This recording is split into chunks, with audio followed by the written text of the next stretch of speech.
Part 3 of the presentation is going to look at 50 reasons for using an iPad, and part 1 looks at the first 49. So the 50th thing you could do with an iPad is to unzip files. Zipping is where you compress a file. It's very large, too large to send across a network.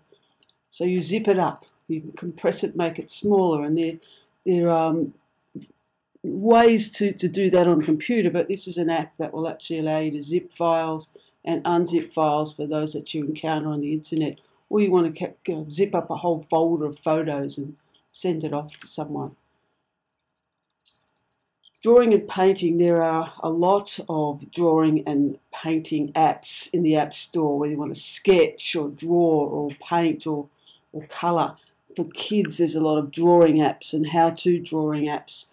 The screen grab there is just a grab out of the App Store. There is so many there that you just need to do a search for drawing or refine your search term to even more specific terms and look at all the apps and look at the reviews before you decide which ones to get. Not being a drawer or a painter myself, I haven't really done a lot with this.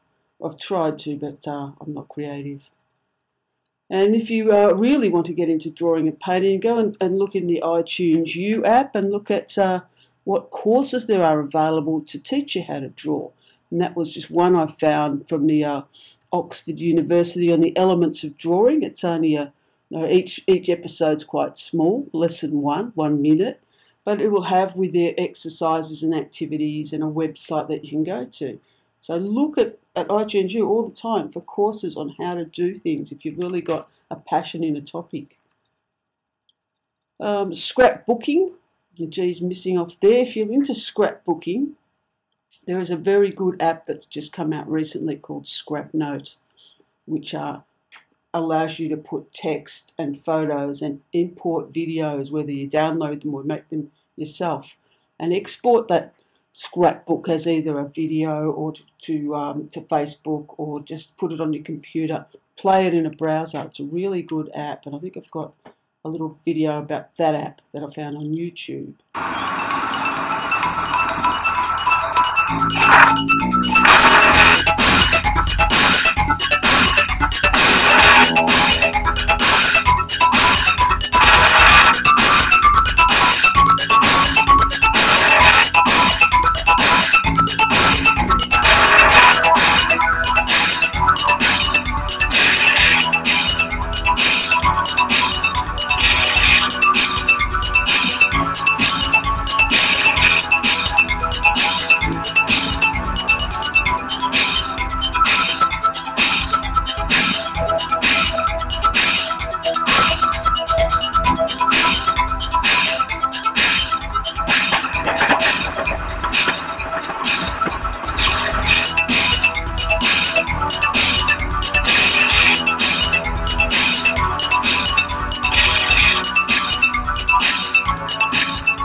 Now the beauty of YouTube, as I said before, is that it has tutorials on how to use apps. And if you went onto YouTube and you did a search for ScrapNote, you would find ScrapNote has their own YouTube channel with a lot of videos on how to use their app.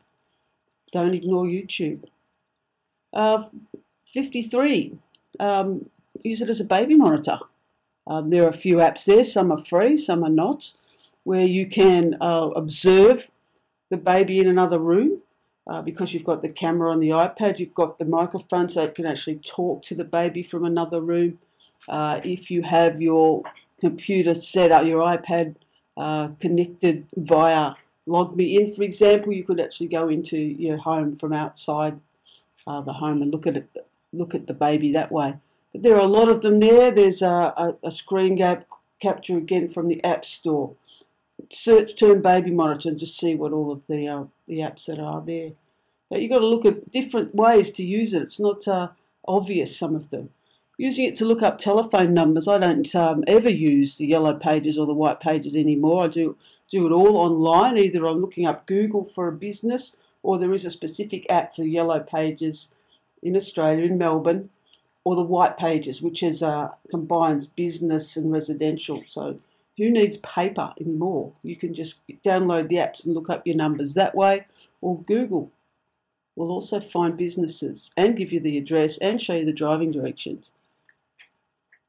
Brain training. There's a lot of things about brain training at the moment, how you need to keep your brain active, and the iPad has a lot of brain training apps and games. Maths games, word games. The example there is Mensa. Have their own app which gives you some brief exercises that you can use every day. Some of the apps will actually train you over time. Some of them are just simple games, but there are some really good ones there to have a look at. A lot of them are free, but then some of those free ones have in-app purchases. Whatever you do, you're going to need to save files. Getting files in and out of the iPad is one of the reasons that it's been criticised and that you need a computer. But you can manage without a computer and even with one by storing your files in the cloud storage. Apart from iCloud, there are other ways to share files in and out of your iPad. And the cloud is spoken about all the time at the moment. What is the cloud? And it's simply an online service that's hosted somewhere out there being in the internet, in the cloud, where you can't physically touch it. It's not located in your house. And usually it's the storing of your data using an application that's hosted on the internet. So you can access that data anywhere you have an internet connection, anywhere, anytime. You're not just relying on your computer being turned on and you being in your house. Hosting your data and storing your files, even just as backups, out in the cloud is very, very useful. And there are a number of apps that will let you do that. So how would you use it on the iPad? You use cloud storage as a means of storing and organising your files. It doesn't have a file system like a computer. You can't go into your Windows Explorer, into your documents folder and music folder and pictures folder and create more folders. It doesn't have that sort of structure. So you have to look at other ways. You often want to share files with other computers or people with phones. They might be pictures or a PDF file or an email. And the iPad can become another part of your technology setup. You could still have a computer at home with a local network and a backup hard drive or a network-attached storage. You can still have that, but the iPad just becomes part of that. You're going to purchase apps and music and books and video from online stores, and you're going to save those onto your iPad and then off the iPad into some secondary storage, whether that's in your computer at home or iCloud or one of these other cloud storage services, which we're going to look at in a minute. It's a means of backing up your data, and these are the ones that I use. I don't use iCloud, but the ones that are the more important ones there that are free, they'll give you so much storage for free, are the following ones. Dropbox being the best example.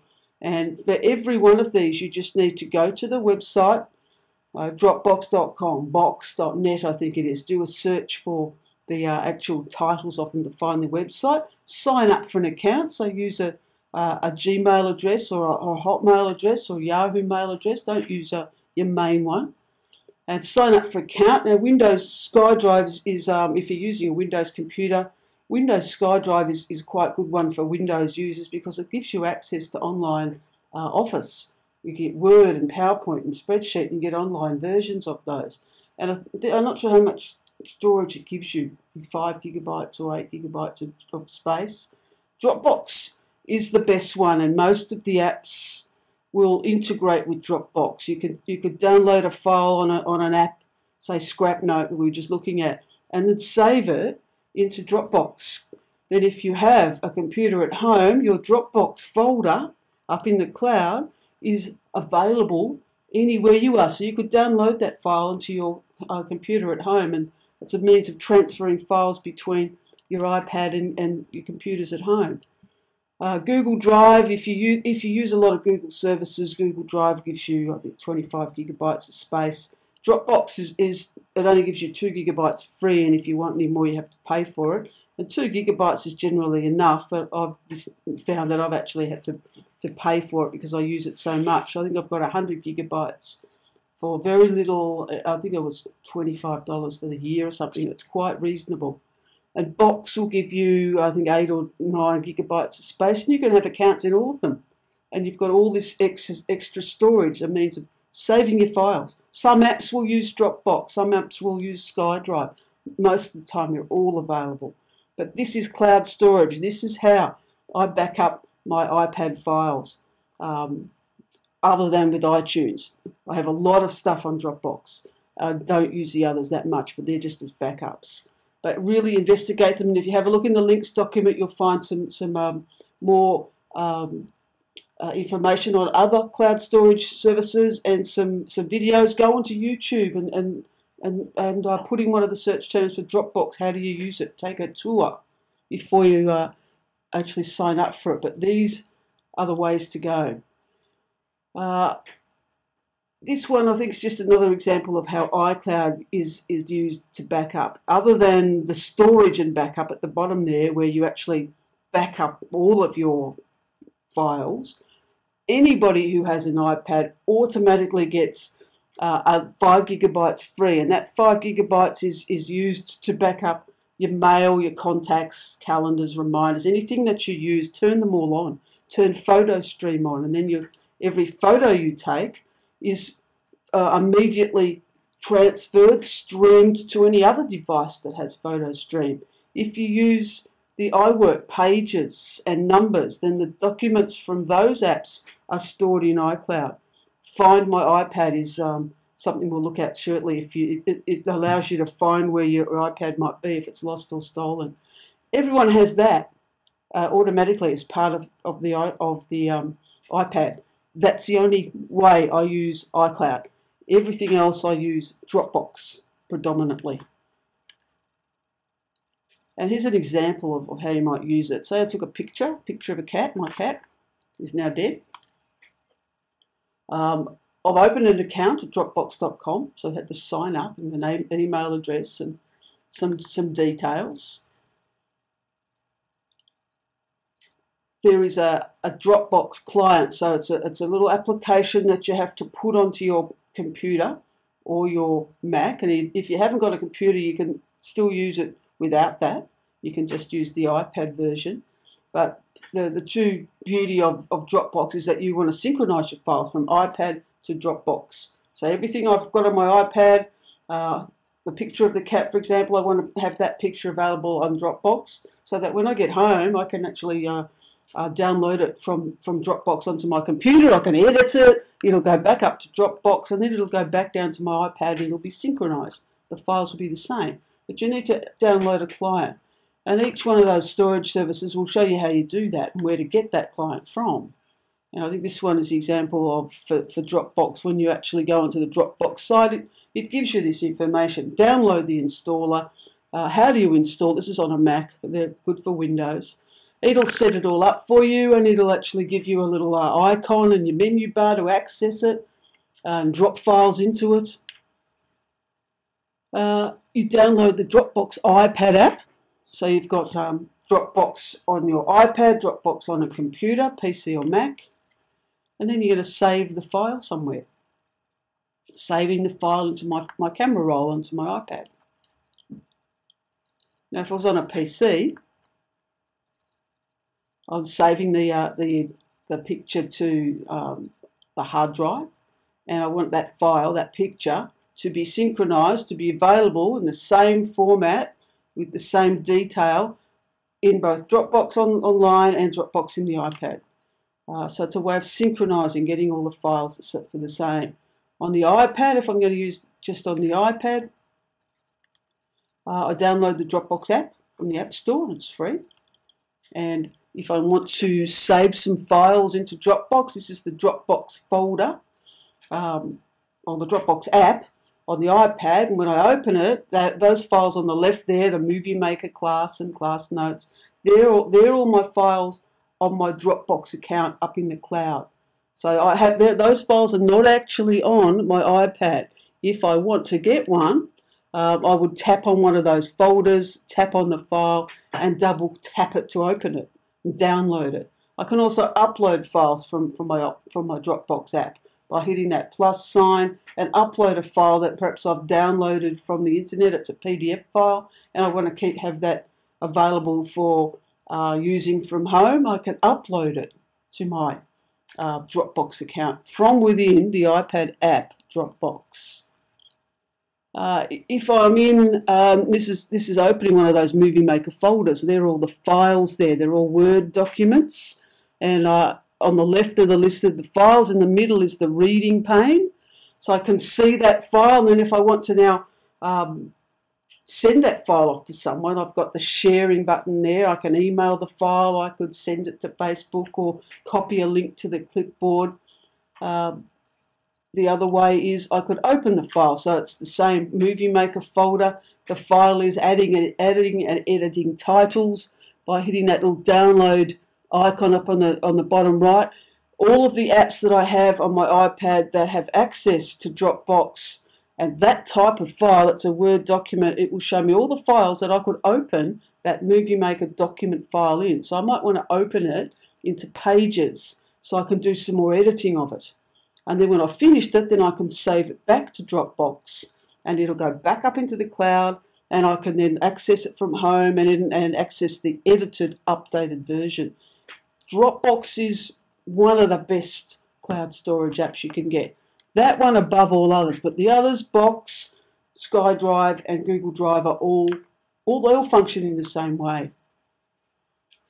Another way to use it is to actually transfer files. So you might want to transfer pictures and videos from your computer in a different way other than synchronizing them with iCloud or connecting your iPad to iTunes. So this one will allow you using Bluetooth and Wi-Fi. So you need to be in a Wi-Fi network. So you probably need to do it from home. And it can select all of the pictures that you want, different ones from your Photos app, the camera roll, and transfer them to and from your computer. Or you could pick a whole lot of photos off your computer and transfer them to your iPad, vice versa. It's another way of getting information from another source into and out of your iPad. File readers. Goodreader is what's been called a killer app. It is the best app for finding files, managing your files on your iPad, so reading them, putting them into other formats, downloading them from various areas, and you can see in the example there that you can set up and link Goodreader to your Dropbox account, your SkyDrive. It works with all of those cloud storage ones. You can get them from home, so you might get them from a server at home. SugarSync is another cloud service that's a way of backing up data online. But you can do an awful lot with Goodreader, and look in the links document for some notes on it.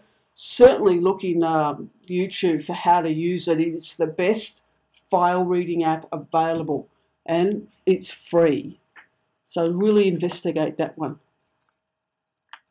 There are other ones though. This is another one I use called File Explorer, and if you went into the App Store and just put in the search term file management, you'll come up with a whole lot. I use this one a lot too because it again, it works with all of those cloud storages. You can set up all your accounts there, your Dropbox, Google, etc. The top one, you can get files from your computer at home, and it's a way of downloading a file from your computer. Might just want one file, Word document, that you want to get into the iPad. You can use File Explorer to do that. I use that a lot. You can actually download videos from your home computer and watch them within the app. That one is a good one, free as well.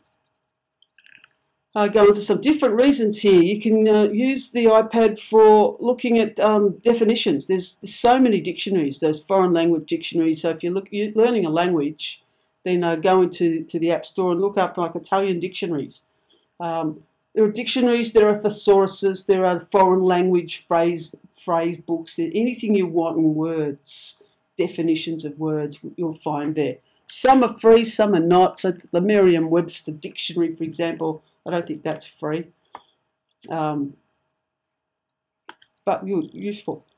Interactive whiteboard. If you actually want to show somebody how to do something, Show Me is an app which will allow you to, with a stylus or your finger, write or draw instructions on how to do something and record that with a voiceover, like I'm doing now. Really, I'm recording my presentation just with another program, making it a video.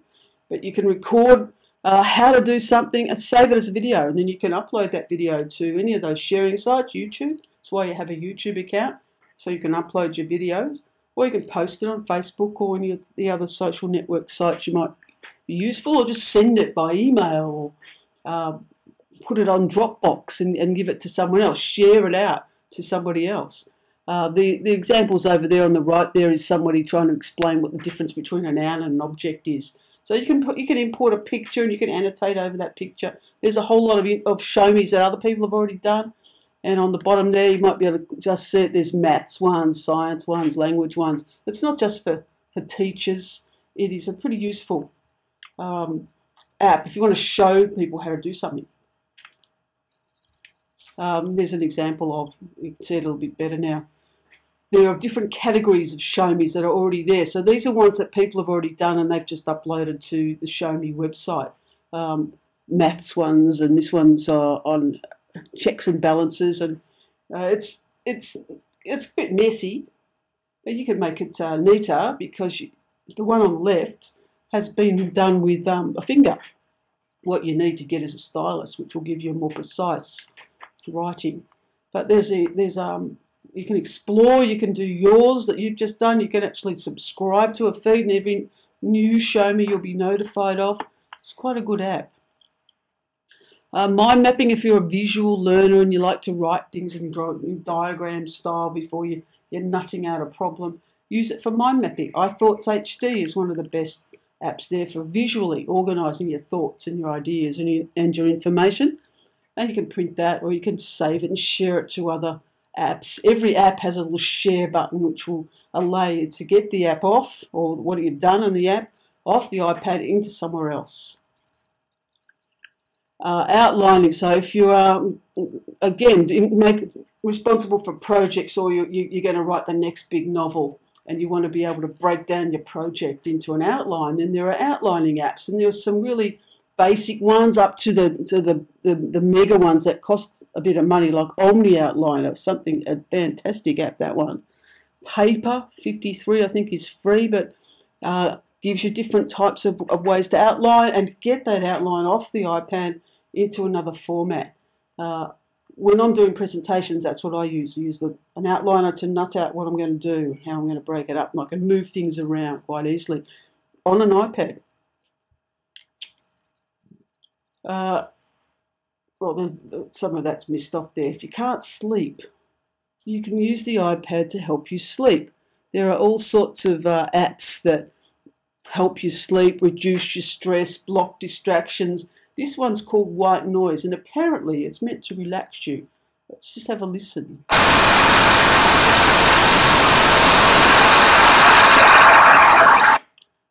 That's meant to put you to sleep. It's just going to keep me awake. But if you want to mask out the noise, then there's another one here called Power Nap, which gives you the sound of a rainstorm.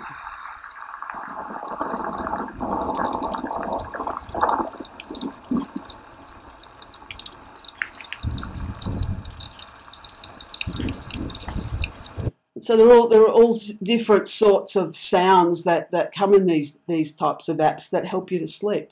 So if you want to look at that, go into the App Store and put "can't sleep" and see what comes up.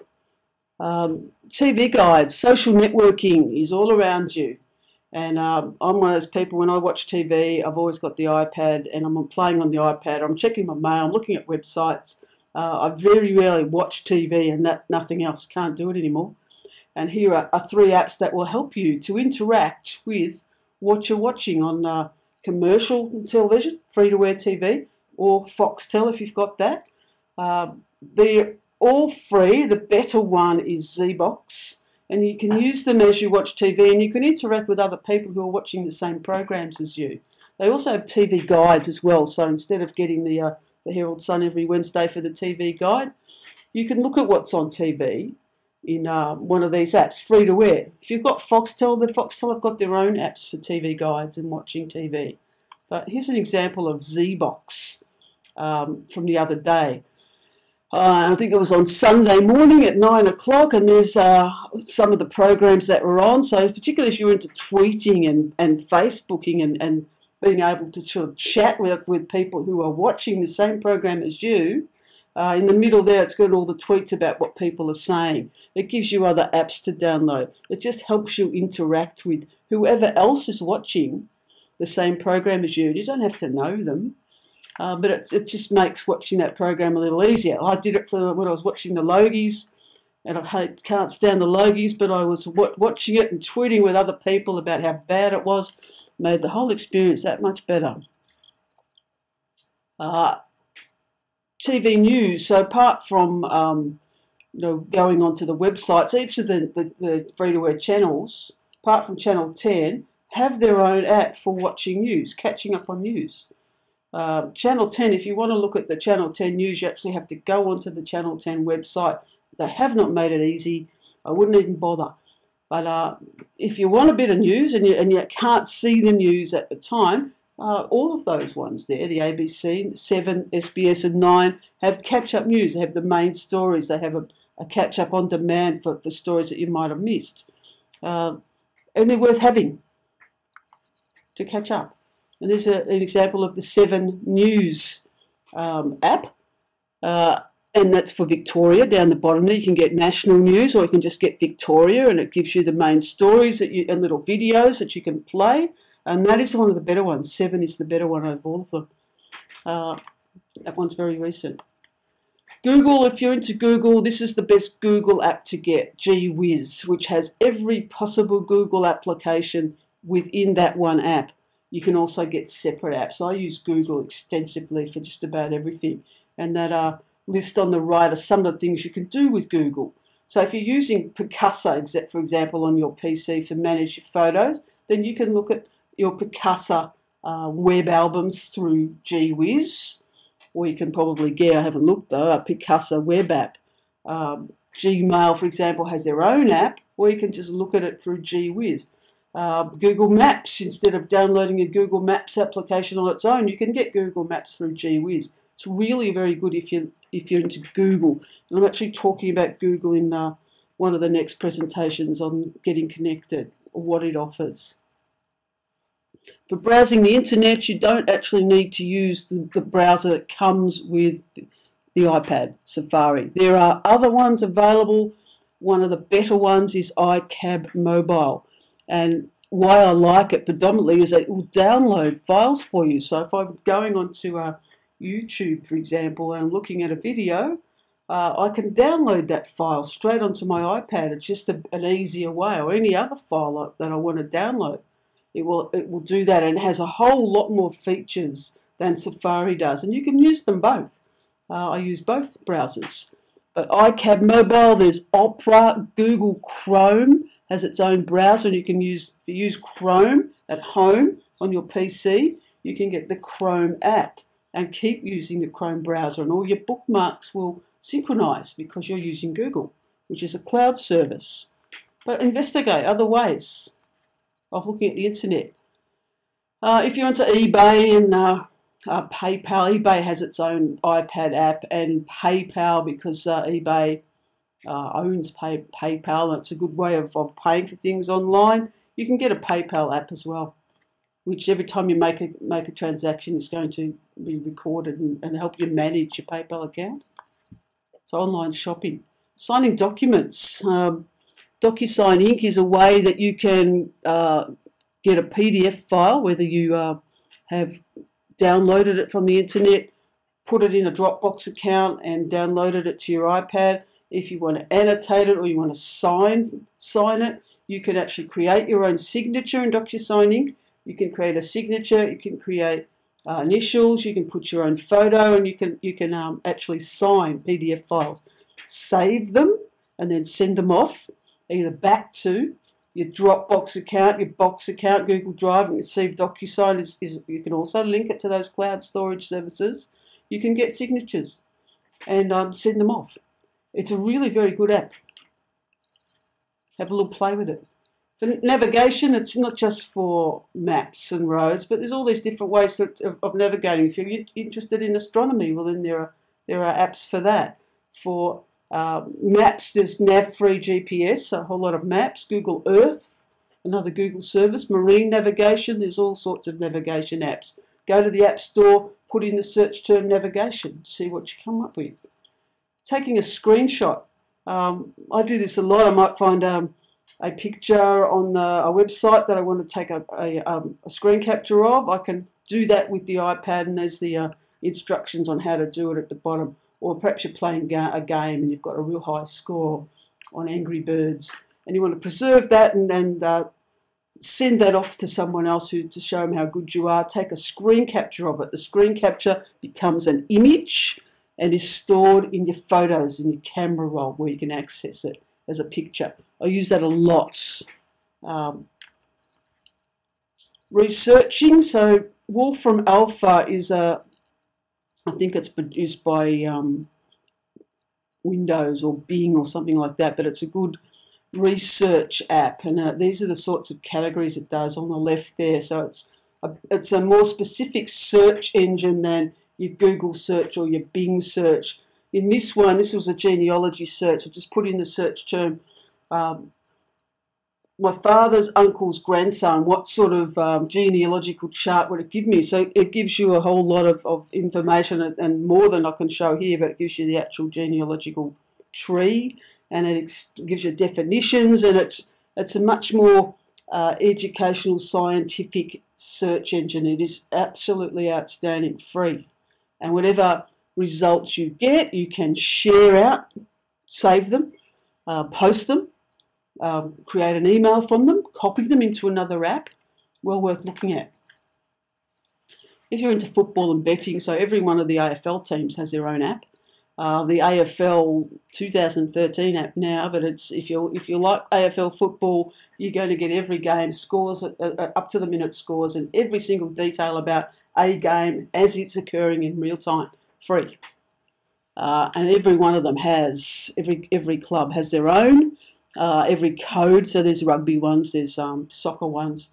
The AFL record, you can subscribe to that through Newsstand and have that delivered to your iPad every week while you're watching the game on Foxtel. You don't have to leave the house.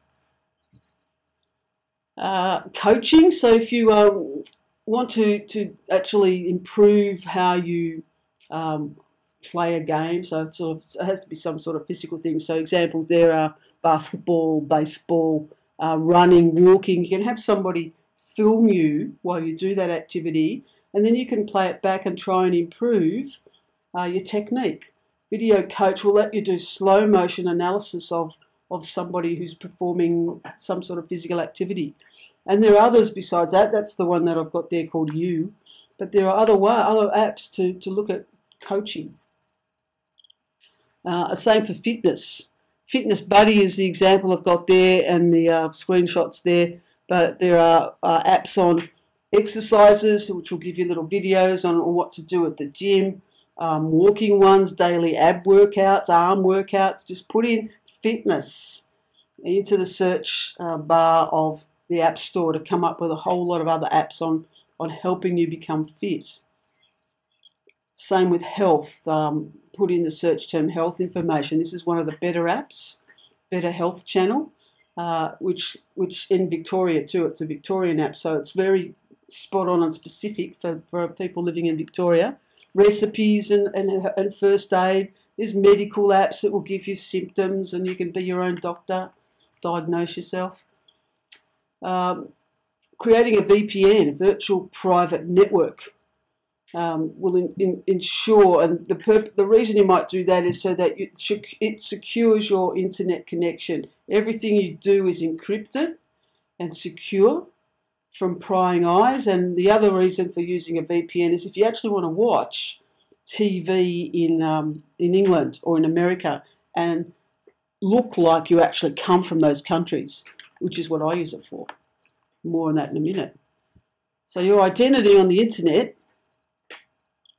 is provided by your internet service provider. So every computer has its own identity. So an IP address is 4 numbers separated by dot points, and that identifies you on the internet. And every internet connection has a public IP address. So my Big Pond cable internet, I have an IP address which is similar to that one, 124.88.96.33. That identifies me to Telstra, and it says that's me. In my home, though, I have a whole lot of other devices, computers and phones and tablets that all want to use that internet. So my router, that's why you need a router, the router will share your internet and give that information to all the other devices in your home network. So every device that accesses the internet has to have an IP address, but they all can't have the 124.88. That's only one computer can have that. Everything else has to have what we call a private IP address. And they'll usually start with 192.168.1. something. So everything that uses the internet at home, iPad, computers, TVs, printers, tablets, phones, will all have a private IP address, but they're all sharing your public IP, and that's what the router does. If you've got a home network, you've got a modem provided by your internet service provider. You might have a router, or you might have one combined. This is sort of not the time to look at networking. Strong VPN is the site that provides VPN accounts and allows you to have a UK identity and or a US identity. And it's $7 a month, but there are free ones. And look at the links document for actual other lists of VPN providers. I found this one works very well. It doesn't slow my computer down. But what do I want it for? What on earth would you want a VPN for? Though the internet is global, many websites are blocked due to licensing or political reasons. Let's see how our 4 friends face and try to overcome these issues. Meet Jim, who has to travel overseas for work. After a long business day, Jim likes to unwind with one of his favorite TV shows on Netflix, but it's a pity he can't seem to connect from his location. What should he do? There's no need to worry once you've got Strong VPN. With Strong VPN, you can get a US IP address from anywhere in the world, because once you're connected to a Strong VPN server, your IP address will change to match that server's location. What's more, all of your data is encrypted, so you can get a completely anonymous IP address on the net.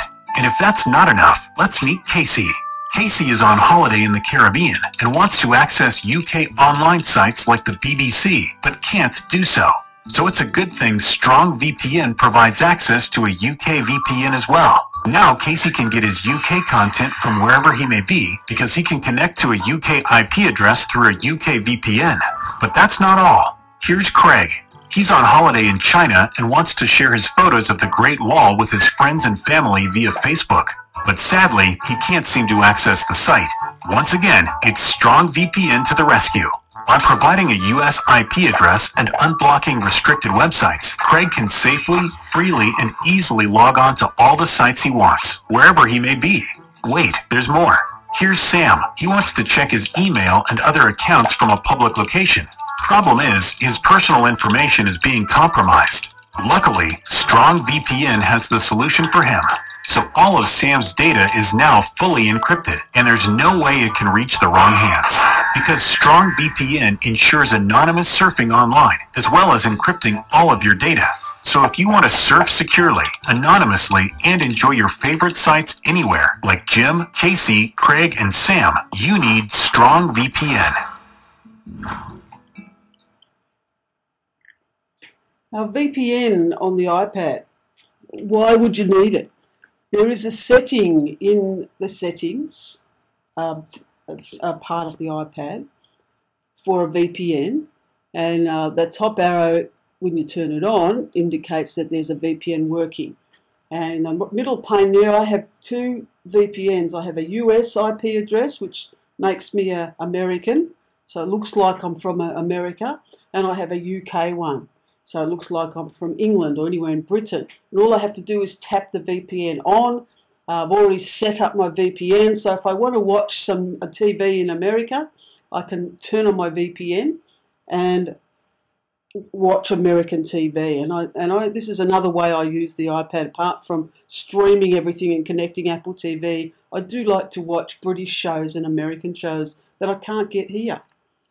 More on that. So if you want to do that, if you actually want to watch the BBC iPlayer from England, which has a much bigger range of shows, and you have to actually be in England. So if you get a VPN account and get an account for a UK server, it will look like you're in England. But you also have to download from the UK iTunes store some of the apps that will allow you to use their on-demand TV. Like we have SBS On Demand and ABC iView. They have similar things. So you need to have an iTunes account for the UK, and you need to get a US iTunes account without a credit card. And in the links document, there are links on how you do that. This is not the place for that, but it's very simple and not illegal. So have a look in the links document if you want to go through this process and how you do it, or email me if you want any more information.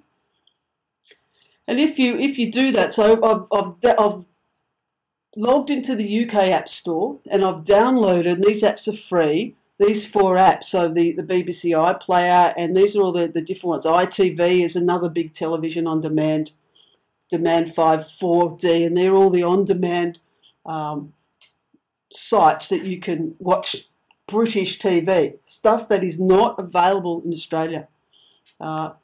New programs that just come out the day before if you want to watch them. And they're all free, but you have to download the apps from the UK App Store.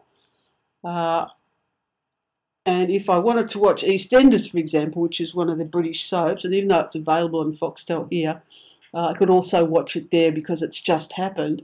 If I didn't have a VPN, and I can go to the iPlayer, BBC iPlayer on the internet, do a search for it and go and find that site on the internet, I can browse through all the programs, and as soon as I start to play one, it's going to give me that message that I'm not in the UK, so therefore I can't watch it, so nick off, which I don't want to accept. So if I have my VPN, my UK VPN, and it's turned on, see the yellow arrow there, the VPN is on, I've accessed the BBC iPlayer, I wanted to watch EastEnders from the 10th of January, and it starts to play. And then I can AirPlay that, using AirPlay and my Apple TV, I can stream that onto my big screen TV if I've got a VPN. And there's a lot of British programs. I can also download the programs straight to my iPad, and I think it keeps them there for 30 days, and you can watch them online. So queue them, download them, if you have a VPN for Britain. Same occurs for America. You've got to log into the US App Store, and you can download there the main apps there. The NBC, ABC, Country Western Network, Bravo, Hulu.com. They don't have an app. They've got a Hulu Plus app, but you have to pay for that, and you actually have to have an American credit card, and I haven't yet quite worked out how to do that, so I only go for the free stuff. But Hulu.com. Netflix, again, is a streaming movie process, and you can actually create an account through Netflix, and it will accept an Australian credit card, and you can be streaming movies and TV shows from Netflix. That is again another video that I have to do. But this one, as an example, is the NBC website, NBC in America. And I used to watch the Tonight Show with Jay Leno till they took it off Foxtel. And now I still want to watch it. I can go onto the NBC.com site with my US VPN, and I can watch all the episodes the day after they appear on American TV. So there's sort of the NBC.com full episodes, and they have all their shows there you can watch as long as you're in America. And stuff that you're not going to get on Australian television, or if you are, it's going to be quite late. And that's the actual episode. This is the Tonight Show from the 7th of January. And I can watch that in HD, full screen, and project it onto my big screen TV using my VPN from the US. So it's well, if you want to actually look at a bit more TV, it's another way to go. Urban Spoon is a good app for looking at restaurants. So if you know the name of a restaurant, you can actually type it in and it'll give you the restaurant, it'll give you the driving directions, the menu, the reviews, or you can take potluck and actually do a little spin. For example, I want to eat in Rowville, I want a coffee shop and I don't want it to be too expensive. Spin and it'll come up with all the possibilities. It's quite a good app. Public transport in Melbourne particularly, you can get a Melbourne Transport Search, that's the name of the app, which is a trip planner, which gets you anywhere in Melbourne and regional Victoria, and there's all sorts of ones. There's the main train schedules you can get, the Metlink or whatever it's called, transport from every country in the world. So if you're going off to London and you're going through the underground, you can get an app which will give you all the maps and the transport times. So it's a real good way. Rain Radar, I think this was an iPhone app, this one, but it works on the iPad, and I use that all the time for looking at where the rain is and where it's coming from and how heavy it's going to be, wind and everything. Very good. Stumble Upon, if you just want a bit of aimless surfing, Stumble Upon. You put in your interests, and every time you hit the button Stumble Upon, it'll just give you a random web page on that interest. It's very addictive, and you can find a whole lot of new pages on the web that you never thought you'd ever find. There's an example there of what you might find. You can stumble, I could tap stumble content, and it's going to give me the content that I've set up. So I want things on certain genres and topics that I've already set up in my settings in that app. That picture there is just an example of a computer page, but check that one out. That's free. Travel planning, of course. Tripit's the most famous one, where you can organise and share all your travel plans. So all your airlines and hotel bookings, and it just puts everything in one app for you. That's the iPhone version, but there is an iPad version. There are other ways. So put in search term for travel into the App Store. The camera. So the camera, there's some specs on the camera. The iPad 3rd generation and 4th generation both have high definition video, 5 megapixel photos. The FaceTime camera, which is that front facing camera, not very good for snapshots, but it does fairly good HD video because it is video conferencing. So the reason we're looking at that is because we're looking at some camera apps now. So there are a lot of different types of camera apps. This is a couple of examples. Slow Pro, 1000 frames per second, where you can shoot video in high speed and play it back in slow motion.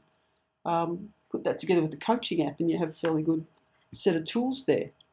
Luma Camera shoots video, real-time stabilization. So the actual video, the camera app for video, it's not really useful. It doesn't do much. You can't really control it.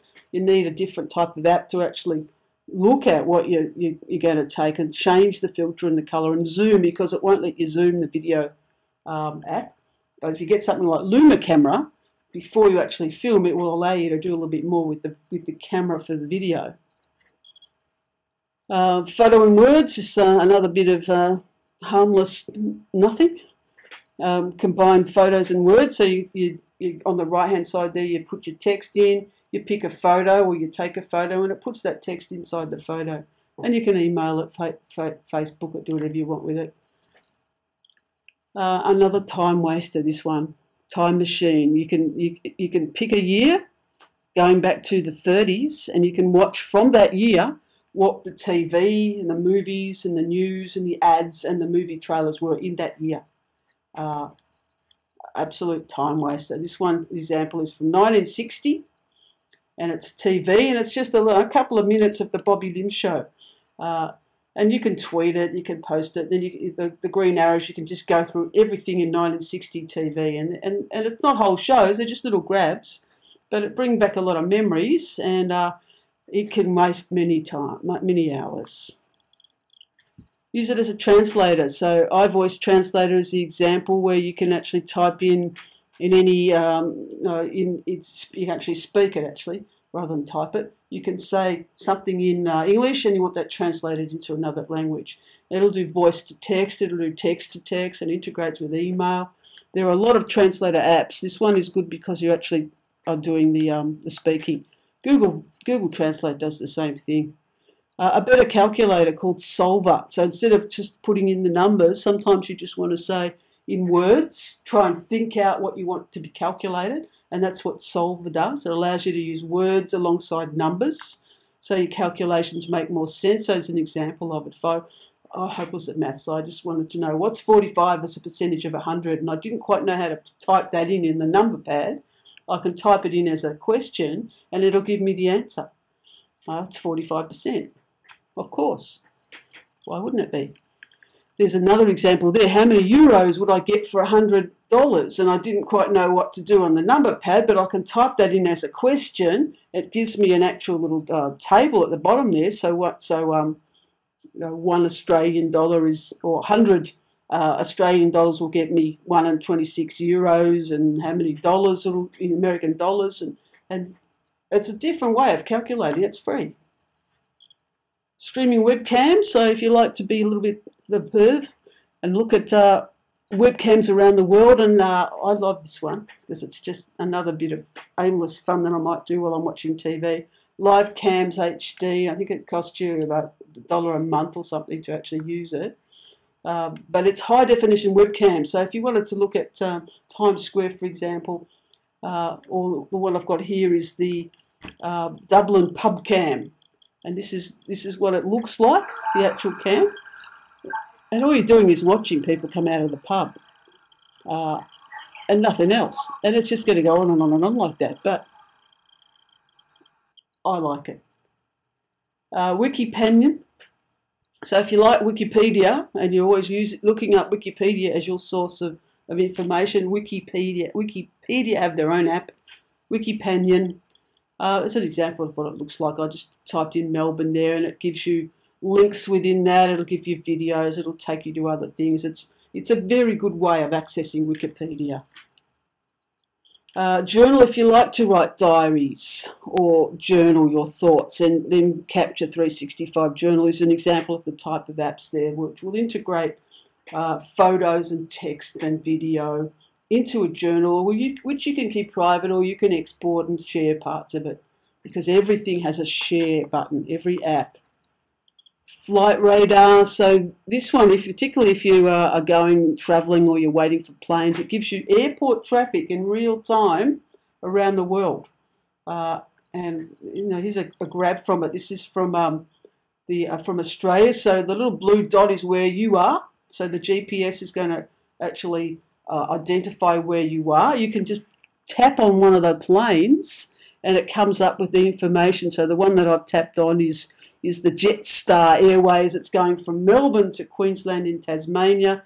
If I tap on that, on the blue arrow there, it'll give me all information about that flight, where it is and how far it is to get to its destination. And you can do this from anywhere in the world.